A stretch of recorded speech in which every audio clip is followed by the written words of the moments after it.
পুত্ৰ নাথাকোতে ভাবিছিলো এই পৃথিৱীত মোতকৈ দুখী আৰু কোনোৱে নাই।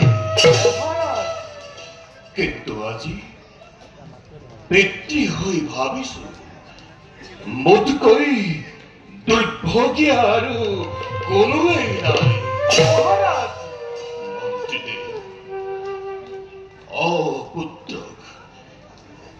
অপুত্ৰক হৈ থাকি ইমান বেদনাৰ বোজা মই বহন কৰিব লগা হল, সেই কথা আপোনাৰ জ্ঞাত।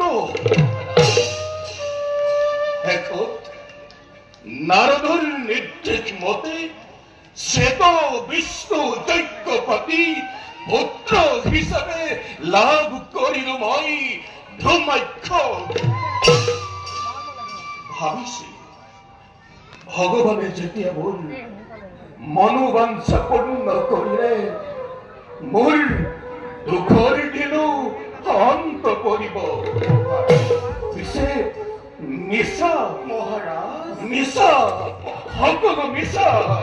মনে খণ্ড পুখুৰীত বিধাতাই মোক পানী এটুপি খাবলৈ নিদিলে। বিধাতাই যি পুত্ৰ মোক দান দিলে তাৰ দিনক দিনে বাঢ়ি অহা অত্যাচাৰত মোৰ সুখ ক্ৰমত হেৰাই গৈছে। ধৈৰ্য ধৰক মহাৰাজ, আপুনি ইমান অধৈৰ্য হলে কেনেকৈ হব? কি ধৈৰ্য ধৰাৰ কথা কৈছে মন্ত্ৰীবৰ? আজি মোৰ পুত্ৰই ধৈৰ্যৰ সীমা অতিক্ৰম কৰিছে। কেতিয়াবা ভাবো মন্ত্ৰীবৰ,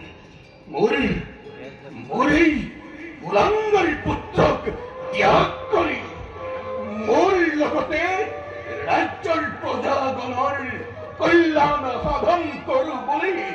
কিন্তু এনে সৰ্বদক্ষীয়া সিদ্ধান্ত লোৱাটো উচিত নহয় মহাৰাজ।